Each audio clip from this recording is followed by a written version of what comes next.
Bersua kembali kita di podcast Pusat Pengembangan Standarisasi Kebijakan Agraria dan Tata Ruang Kementerian Agraria dan Tata Ruang Badan Pertanahan Nasional pada sore hari ini. Sore hari ini kita kehadiran teman-teman dari Kantor Pertanahan Kabupaten Kuburaya, 2 insan ATR BPN yang telah berkenan hadir bersama kita, yaitu Kepala Seksi Pengendalian dan Penanganan Sengketa Ibu Lutria Nurhayati SST. Selamat sore. Selamat sore. Baik. Dan kemudian hadir juga Kepala Seksi Survei dan Pemetaan Kantor Pertanahan Kabupaten Kuburaya, yaitu Bapak Ade Supyadi SST. Selamat sore. Sore Pak ya. Baik, sehat ya? Sehat, alhamdulillah. Sehat, alhamdulillah. Hari ini kita akan menggali upaya penyelesaian keempat beserta penyelesaian permasalahan sengketa pertanahan yang ada di Kabupaten Kuburaya. Untuk itu mungkin bisa kita gali lebih awal terkait dengan bagaimana kondisi secara umum capaian pendaftaran tanah yang ada di Kantor Pertanahan Kuburaya. Ini saya mau bertanya lebih dalam lagi ke Pak Ade. Pak Ade boleh dijelaskan? Siap.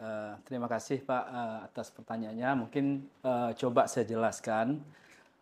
Kebetulan Kuburaya, Kabupaten Kuburaya ini merupakan pemekaran yang sebelumnya Kabupaten Pontianak tahun 2007, di mana sekarang tanah terdaftar yang ada di Kuburaya berdasarkan data yang ada di kita sekitar 469 bidang tanah itu berdasarkan buku tanah yang ada di kita. Sedangkan kalau surat ukurnya ada 497 ribu buku surat ukur yang ada, terus kemudian kita masih banyak PR yang harus kita selesaikan itu keempat, sejumlah kurang lebih 73.000. Ini kalau kita presentasikan mungkin sekitar 16% yang ada. Oke. Baik, berkenaan apa yang disampaikan oleh Pak Ade tadi ya, pada konteks pendaftaran tanah ya itu tidak dipungkiri Bapak Ibu sekalian ya. Terkait dengan ditemukannya data pada kategori 4 ya. Siap. Nah, ini bagaimana sebaran keempat yang ada di Kuburaya?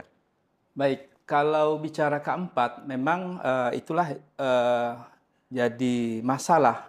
Sebenarnya bukan hanya di Kantor Pertanahan Kabupaten Kuburaya, mungkin masalah keempat itu semua kantor pertanahan yang ada di Indonesia, saya rasa mungkin seperti itu. Cuma kalau kita melihat skupnya Kalbar ya, mungkin yang paling banyak keempat itu yang kalau kita lihat memang di Kabupaten Kuburaya.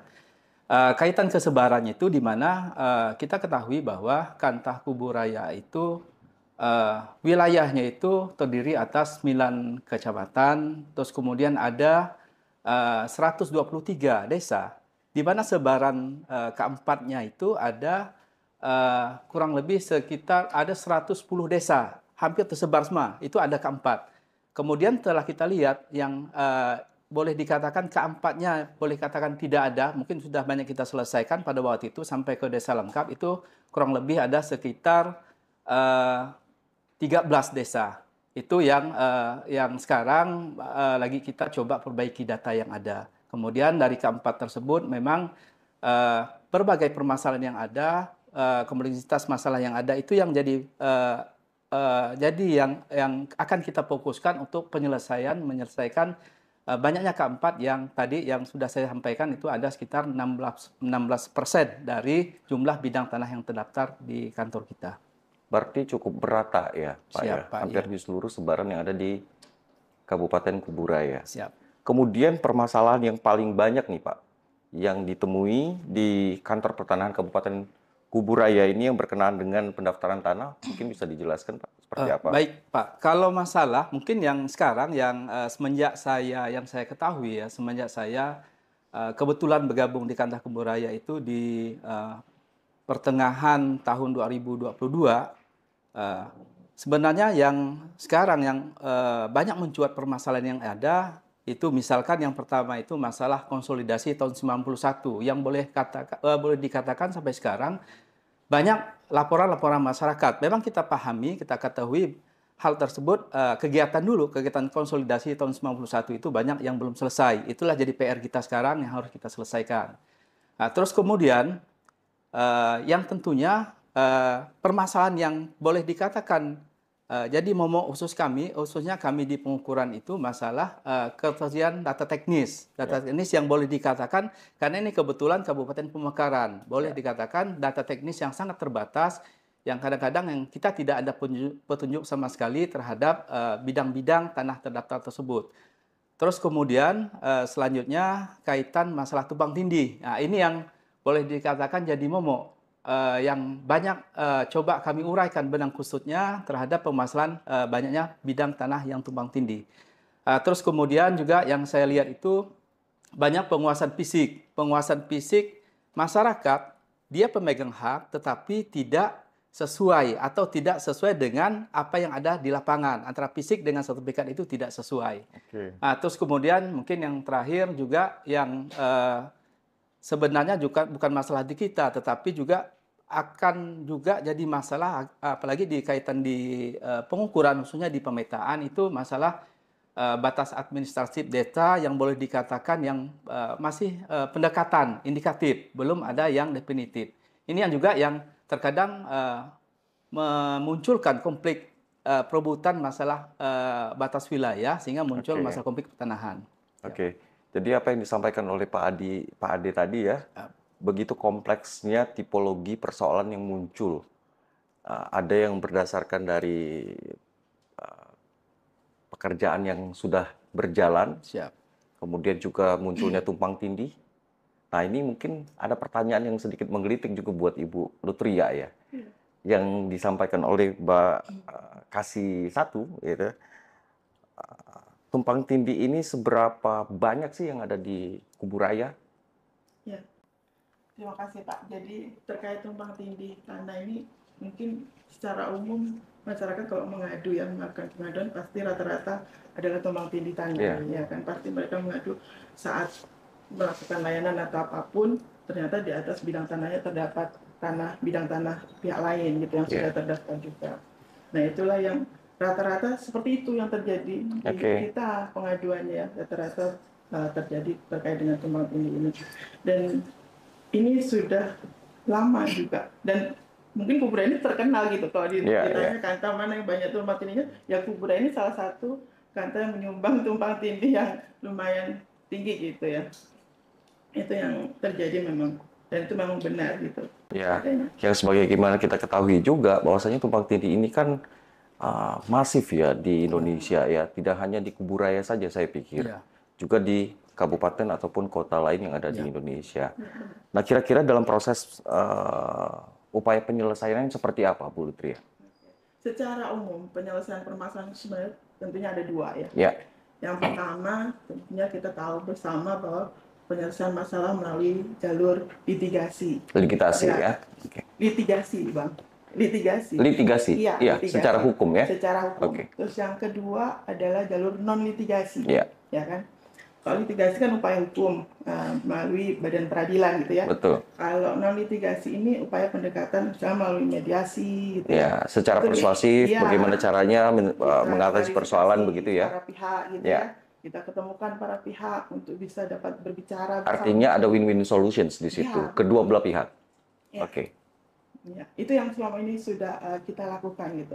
Jadi bagaimana kita mengurai terkait dengan tumpang tindih ya, salah satunya kita ketemukan gitu para pihak.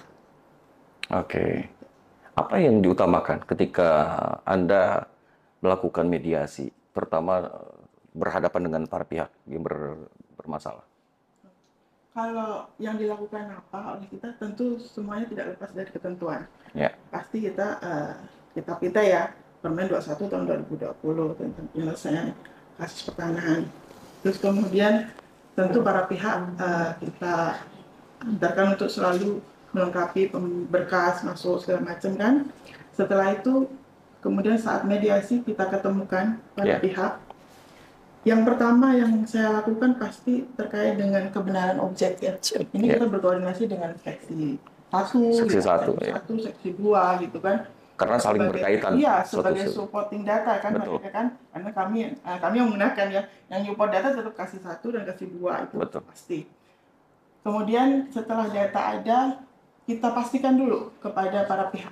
Benar nggak objek yang bermasalah ini objek yang sama gitu. Ya. Jangan sampai yang kita selesaikan yang dimaksud oleh kedua belah beda gitu kan. Karena rata-rata di sini ini penguasaannya lain gitu kan. Jadi sebagaimana dibilang Pak Ade, kadang masyarakat itu menguasai bidang tanah tidak sesuai dengan sertifikat yang dipegang gitu ya Bang ya. Betul. Jadi kemudian kita pastikan dulu objek. Setelah kita pastikan objek, kita pastikan kemudian para pihak itu memang benar-benar pihak yang terkait. Oke. Ya, saya kalau mediasi yang hadir kuasa pasti saya tekankan yang hadir harus prinsipal.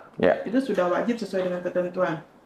Kenapa? Saya arahkan seperti itu kan biar memang kita harus tanamkan kepada kedua belah pihak ini, mereka punya effort, punya hal yang sama-sama memang berniat untuk menyelesaikan suatu permasalahan.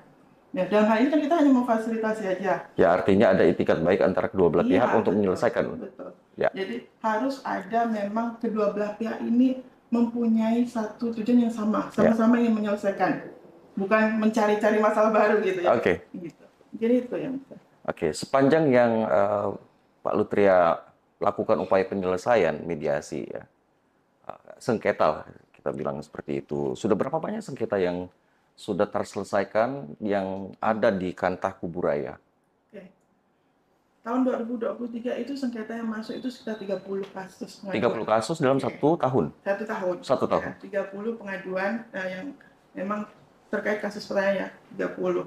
Dari 30 itu yang kemudian bisa kita tanganin, yang sudah lengkap datanya, 5 yang kita udah berhasil memediasikan dan sampai dengan upaya damai.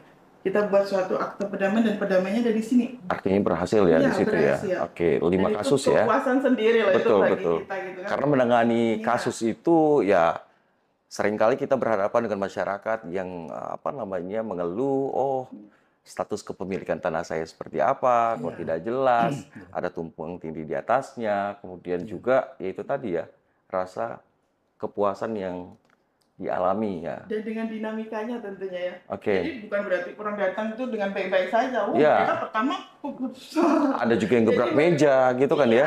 Sudah ada nangis-nangis gitu. Iya, betul. Ya, gitu.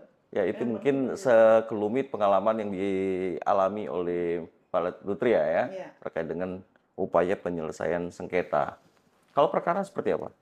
Kalau perkara tahun 2023 juga kita udah menangani 32, tahun ini sudah masuk 7 perkara. 7 perkara. Perdata, TUN, PA juga ada. Ya, itu tersebar dari tahun lalu 30, tahun ini sudah masuk 7 perkara. Ya. Kalau penanganannya, alhamdulillah selama ini kita juga didukung, kita menjalin kerjasama kan dengan pihak Kejari Mempawah. Jadi kita juga menggunakan jaksa penghasilan negara untuk membantu kita dalam penanganan perkara. Artinya dengan adanya backup dari teman-teman kejaksaan dan kepolisian barangkali ya, ini juga mencapai firm ya, upaya penyelesaian oleh Kantah Pertanahan Kuburaya yang dipimpin oleh Pak Erwin ya. Pak Erwin Rahman. Ini luar biasa Pak Erwin Rahman ya. Kemudian saya beralih ke Pak Kasih Satu ini Pak Ade.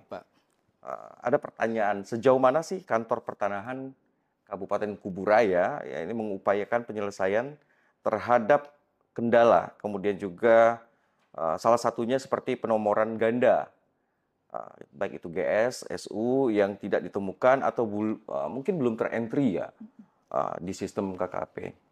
Bisa dijelaskan Pak? Baik Bapak, dalam hal ini ya tentunya kami di Seksi SP tentunya berusaha memaksimalkan menghimpun, menginventarisasi data-data teknis yang ada. Mungkin seperti surat-surat ukur lama, surat ukur, kemudian GU, gambar ukur, peta-peta pendaftaran. Itu yang pasti yang kami maksimalkan. Kami himpun datanya, terus kemudian juga ya untuk mewujudkan itu pastinya kami membentuk tim.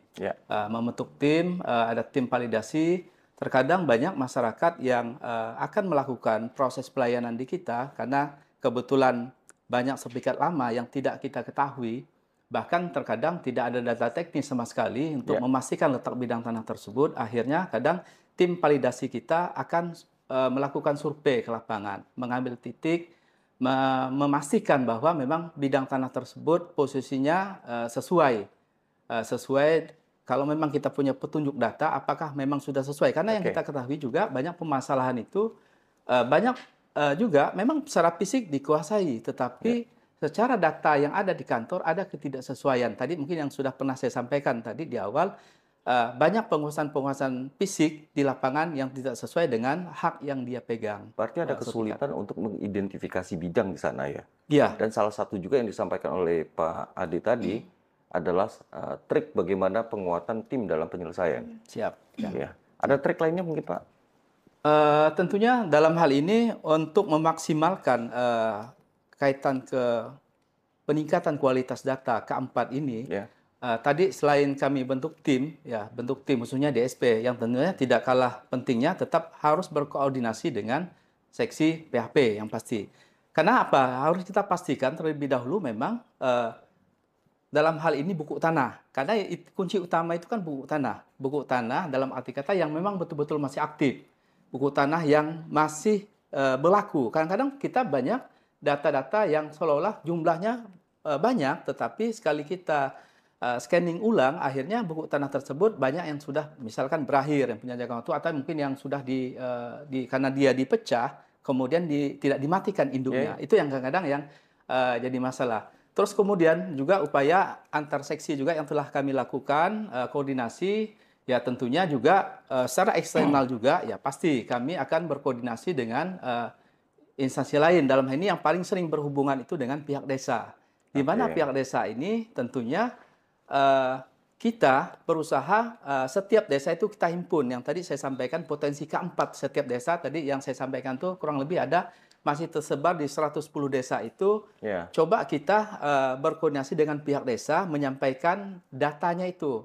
Kemungkinan pihak desa atau bisa memastikan pihak desa itu mengetahui terhadap bidang-bidang tersebut. Terus kemudian upaya terakhir kita untuk memaksimalkan keempat itu ya tentunya dengan adanya aplikasi sekarang Pak ya, dengan aplikasi Sentuh Tanahku itu tentunya kita berusaha untuk mengasih pemahaman ke masyarakat apabila sudah mempunyai hak dalam bentuk sertifikat, ya tentunya kalau memang belum terdaftar atau belum terpetakan, belum tervalidasi, dengan aplikasi tersebut mungkin bisa dimasukkan di dalam aplikasi tersebut.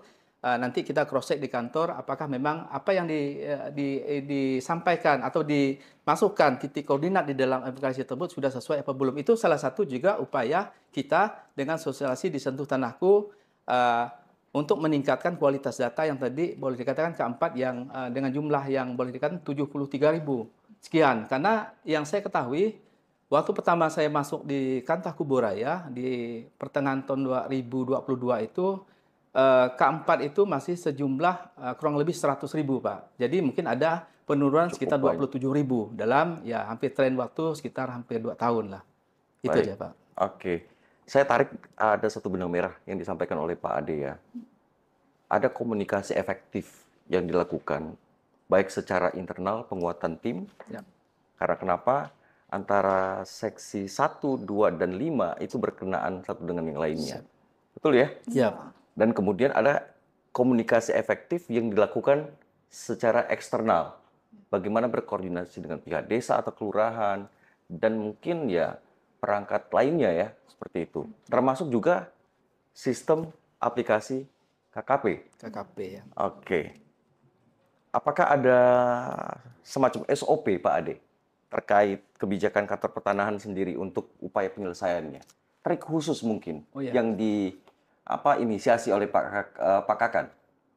Baik, sebenarnya kalau kaitan SOP ya untuk penanganan keempat, mungkin sampai sekarang kami belum ada trik khusus ya. Dalam arti kata begini, kami tetap mengacu sesuai dengan ketentuan yang ada. Karena di penanganan keempat ini, mulai dari inventarisasi terhadap bidang tanah terdaftar, yang tadi saya sampaikan jumlah buku tanah kita pastikan, ada berapa yang memang betul-betul masih aktif, terus kemudian kita tindak lanjuti kalau memang tadi didukung dengan data teknis yang ada, pekerjaan studio itu pekerjaan di kantor, kita tidak perlu ke lapangan, ada yang bisa kita petakan, terus kemudian tindak lanjut kalau memang tidak bisa juga kita lakukan di studio, memang harus turun ke lapangan untuk mengidentifikasi lebih langsung. Itu yang kita laksanakan sekarang. Itu ya sesuai dengan mungkin ketentuan yang sudah diarahkan dari pusat. Kalau trik-trik khusus mungkin semacam kebijakan yang tadi saya sampaikan, ya usaha yang sekarang yang boleh dikatakan yang coba kami lakukan juga, yang misalkan seperti tadi yang saya sampaikan, koordinasi dengan pihak desa. Bahkan juga ada beberapa case ya yang saya ketahui juga, karena kebetulan juga banyak produk-produk lama dalam hal ini kegiatan proyek zaman dulu. Misalkan yang pengalaman terakhir kita ada kegiatan dulu, ada kegiatan sertifikasi ESDP namanya, itu yang kelapa hibrida. Itu kita menempuh karena kebetulan data-data tersebut itu belum terlandingkan masuk kategori keempat. Kemudian kita ketahui bahwa penanganan kegiatan proyek ESDP itu ada di Dinas Perkebunan. Itulah coba kita berkomunikasi, koordinasi. Kebetulan alhamdulillah kita mendapat datanya, dan akhirnya untuk satu desa tersebut kaitan ke kegiatan ESDP tersebut bisa kita posisikan, bisa kita petakan sehingga akan mengurangi jumlah keempat yang ada. Oke, berarti itu upaya ya untuk mengantisipasi temuan bertambahnya keempat itu sendiri ya Pak Ade ya? Siap. Ya. Oke, kemudian bagaimana dengan pengaturan pengorganisasian manajemen sumber daya nih yang ada di seksinya Pak Ade? Oh, siap. Jadi kaitan ke SDM ya tentunya kita secara optimal lah dengan SDM yang ada itu kita optimalkan pemberdayaan untuk menyelesaikan keempat. Kebetulan juga kami bermitra juga dengan ASK ya, ASK yang ada yang bergabung juga di kita, itu yang coba kita dorong untuk meningkatkan, karena kebetulan kita Kebun Raya setelah saya cek boleh dikatakan peningkatan kualitas itu hampir setiap bulan itu kurang lebih sekitar 2.000-an yang bisa kita selesaikan dengan pelayanan rutin. Juga tadi yang saya sampaikan, kita memberdayakan juga dengan ASK-ASK yang ada di Kabupaten Kebun Raya ini. Itu yang kita terhadap dengan SDM ya. Tentunya kalau bicara SDM ini boleh dikatakan semua kantor itu merasa kekurangan. Itu pasti. Coba yang kita optimalkan itu memang SDM-SDM yang ada, ya tentunya kita bekali juga dengan kemampuan teknis yang bisa menopang, bisa mempercepat untuk penyelesaian keempat ini. Itu Pak. Baik, Pak Ade. Kesan yang pernah Pak Ade rasakan beserta tim ya dalam upaya penyelesaian keempat, tentu mungkin punya pengalaman tersendiri ya. Bagaimana upaya yang dihadapi, seperti apa Pak Ade? Siap. Jadi kaitan keempat ini memang tidak gampang ya, tidak mudah kita untuk menyelesaikan, apalagi yang boleh dikatakan bidang tanah yang sudah terdaftar tersebut kita tidak punya petunjuk sama sekali dalam hal ini data teknis. Data teknis itu tidak ada petunjuk sama sekali. Blank gitu ya. Akhirnya boleh dikatakan masyarakat yang tadinya boleh dikatakan merasa tahulah bidang tanahnya itu mengajukan permohonan pengukuran ulang. Yang pada akhirnya pada saat petugas ke lapangan berdasarkan penunjukan yang bersangkutan itu akhirnya disitulah kadang-kadang muncul masalah. Muncul masalah itu karena apa? Pasti dengan ketersediaan data teknis yang tidak ada berdasarkan pengakuan pemohon itu sendiri yang terkadang, mohon maaf, kadang ya boleh dikatakan karena tanahnya lama tidak dikuasai, tidak dimanfaatkan, akhirnya tidak tahu sama sekali, atau juga kadang ada juga yang sertifikat yang karena kebetulan dapatnya dari lelang, akhirnya memang tidak tahu tanahnya, akhirnya meraba-raba, memposisikan sesuai dengan kemauan dia sendiri. Yang terjadi apa? Pasti akan konflik. Ada pengusaha lain di atas itu. Ini yang kadang-kadang akhirnya petugas ukur ini berjibaku di lapangan untuk mengasih pemahaman kepada pemohon itu sendiri, juga kepada yang penguasaan fisik yang mungkin yang boleh dikatakan sudah lama yang pada di situ. Sama halnya ketika kita sudah beristri barangkali ya. Siap. Istrinya cantik, baik, santun. Tapi nggak dilihat, nggak dilirik gitu kan ya. Nggak cukup dengan surat atau akta nikah saja. Tapi ya Pak dipupuk dengan baiklah keluarga ini. Seperti itu ya, Siap, Pak ya. ya. Ketika misalnya tidak dipupuk apa namanya rasa cinta terhadap keluarga, terutama istri, disamber orang, Pak. Iya. Nah, artinya sama juga nih kalau tanahnya bagus, lokasinya strategis, Ya. kemudian ditinggalkan begitu saja, berharap suatu saat nih, oh saya kembali, oh tanahnya masih punya saya, oh belum tentu. Iya. Betul nggak? Betul, Pak. Ternyata ada okupan-okupan nih Iya. yang merasa, oh ya udah nih tanah tidak bertuan, akhirnya Iya, masuk di situ. Betul. Nah itu nanti nyambungnya ke Bu Lutria ya, Iya. sengketa nih. Pak Ade dan Mbak Lutri, Ya, tadi kan sudah bercerita panjang lebar terkait dengan persoalan penyelesaian keempat dan sengketa ya. Iya. Saya ingin tahu justru dari peran dari pimpinan di kantor pertanahan Kabupaten Kuburaya di bawah kepemimpinan Pak Erwin Rahman. Ini seperti apa? kalau di kita ya, kantor pertanahan Kabupaten Kuburaya, peran pimpinan itu sangat yang utama gitu. Jadi beliau sebagai pimpinan itu sebagai role model bagi kita. Ya. Ya, kemudian bagaimana beliau membangun kantor ini ya, memberikan sarana dan prasarana yang nyaman gitu kan, termasuk sehingga kalau saya ya menghadapi orang harus memediasi orang, diberi tempat yang nyaman, tempat menunggu yang nyaman gitu kan. Jadi itu sungguh luar biasa. Itu memang peran pimpinan yang utama yang kami rasakan di sini. Jangan nangis dong. Iya, enggak. Jangan nangis dong. Ya. Jadi tapi itu betul-betul yang dirasain iya, Bu Lutri sangat- selaku sangat pegawai rasain. di Iya. Kata Beliau Kuburaya. sangat care dengan hal-hal sampai hal yang detail gitu ya, hal yang kecil. Jadi kalau ada permasalahan selalu langsung kumpul semuanya gitu kan, kita Oke. dikumpulkan. Ayo ada permasalahan ini, bagaimana ini penyelesaiannya?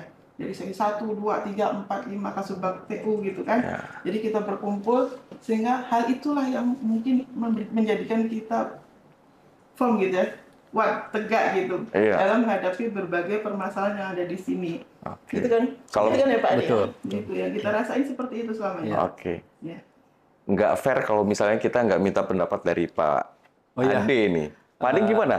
Siap, Pak. Pandangannya. Kalau kaitan peran pimpinan yang alhamdulillah Pak, kebetulan Pak Erwin, kakan kita, kebetulan sama Pak background dasarnya kan sama-sama di pengukuran. Jadi saya sangat terbantu sekali karena kita untuk mengkomunikasikan. Memang yang kalau untuk Kantah Kuburaya ini Pak, memang boleh dikatakan, ya ini juga diucapkan Bu Kanwil, kalau memang background secara teknisnya kurang kuat, memang agak sulit kalau di Kuburaya ini. Kebetulan alhamdulillah Pak kakan kita backgroundnya di pengukuran, Pak. Pengukuran saya masa banyak terbantu, Pak. Jadi pada saat komunikasi, berdiskusi itu bisa nyambung, Pak. Mungkin itu, Oke. Pak, dari saya. Ada yang mau ditambahkan dari Bu Lutri? Selain peran pimpinan di kantor pertanahan ya, kita mendapat support penuh gitu dari peran pimpinan yang lebih tinggi. Jadi dari Ibu Kakanwil ya, Ibu Andi Tantri Abeng, Ya. dengan Bapak Kabit, Ibu Kabak gitu ya. Kita selalu setiap minggu itu kita ada pertemuan, bahkan dari pagi sampai malam gitu ya. Mau nangis lagi nih Iya, ceritanya. membahas kasus itu. Tapi Nangis bahagia karena ada punya pimpinan iya, seperti mereka ya, begitu ya. maksudnya beliau-beliau ini role model gitu loh ya. Role model, iya. Yang mendukung penuh kita sehingga Iya, iya. memacu, memberikan motivasi dan semangat kita gitu kan Iya. untuk ya udah kita disemangati walaupun di tengah segala permasalahan yang ada kita bisa survive gitu ya.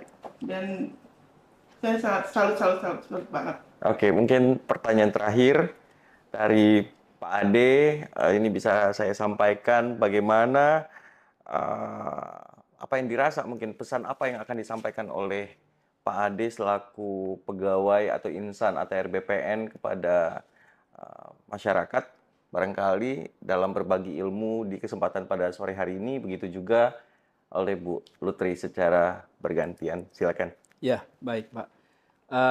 Jadi intinya tugas BPN yang kita ketahui secara umum, Pak, ya, itu tentunya memberi jaminan kepastian hukum dengan adanya sertifikat tanah Ya. ya, kepada masyarakat. Dengan harapan itu bisa diberdayagunakan, bisa meningkatkan perekonomian. Tetapi di satu sisi juga memang tadi sudah banyak kita berbincang, tentunya tentunya kita mempunyai suatu sertifikat, mempunyai suatu sebidang tanah misalkan, itu memang betul-betul harus dijaga, dirawat. Tanda batas yang kalau kami di pengukuran itu memang yang paling penting itu memang tanda batas. Itu yang jadi ukuran utama itu betul-betul harus dijaga. Itu memang kewajiban pemegang hak itu harus menjaga, merawat dan memanfaatkan tanah itu seoptimal mungkin sehingga berdaya guna dan menghasil guna. Itu yang paling utama. Jangan sampai nanti tanah yang ada dengan adanya sertifikat itu jadi telantar. Ujung-ujung apa yang terjadi? Jadi permasalahan diserobot orang tadi mungkin yang sama-sama kita bahas. Mungkin itu Pak. Juga mungkin yang terakhir tadi yang saya sampaikan, apalagi sekarang dengan adanya kebijakan sertifikat elektronik, kita menghimbau kepada masyarakat juga untuk yang mempunyai sertifikat yang masih gaya lama, mungkin analog Pak ya, masih yang lama, mungkin bisa segera untuk didaftarkan di BPN untuk dialih mediakan. Itu yang paling penting karena fungsi penting terhadap dengan pola elektronik ini mungkin untuk menghindari permasalahan mungkin bisa lebih kecil, mungkin bisa lebih memudahkan masyarakat dalam menyimpan, karena dalam bentuk digital ini kan kemungkinan untuk hilang akan sulit. Itu Pak mungkin dari saya. Bu Lutri, bagaimana? Iya, sama mungkin dengan Pak Ade ya. Kami kalau menghimbau kepada masyarakat seluruhnya, Kuburaya khususnya ya. Jadi kalau terkait dengan tanah tentu ada kewajiban yang harus dijaga gitu ya. Apa kewajibannya? Tentunya memasang tanda batas gitu ya. Karena gimana pun juga permasalahan itu pasti bermula dari tanda batas gitu. Nanti saat kita mau menyelesaikannya pun akan sama ke situ juga. Di mana tanda batasnya masing-masingnya itu. Jadi kepada masyarakat mohon untuk selalu menjaga tanda batasnya ya. Pasang tanda batasnya, anti cekcok dan anti caplok. Sehingga kita juga bisa memitigasi adanya sengketa pertanahan. Anti cekcok, anti caplok. Slogan bidang sengketa, betul itu ya? Oke. Baik, terima kasih atas kehadiran, sudah berkenan hadir di perbincangan kita sore hari ini di Pusat Pengembangan dan Standarisasi Kebijakan Agraria dan Tata Ruang dan Pertanahan, podcast yang luar biasa di Kantor Pertanahan Kabupaten Kuburaya di sore hari ini. Terima kasih sekali lagi kepada Ibu Lutria Nurhayati SST, Kepala Seksi Pengendalian dan Penanganan Sengketa, juga Pak Ade Supyadi SST, selaku Kepala Seksi Survei dan Pemetaan Kantor Pertanahan Kabupaten Kuburaya, Kalimantan Barat. Terima kasih semuanya. Sampai berjumpa kembali di podcast Pusbang Berbincang selanjutnya. Salam podcast Pusbang Berbincang, berbagi ilmu untuk semua.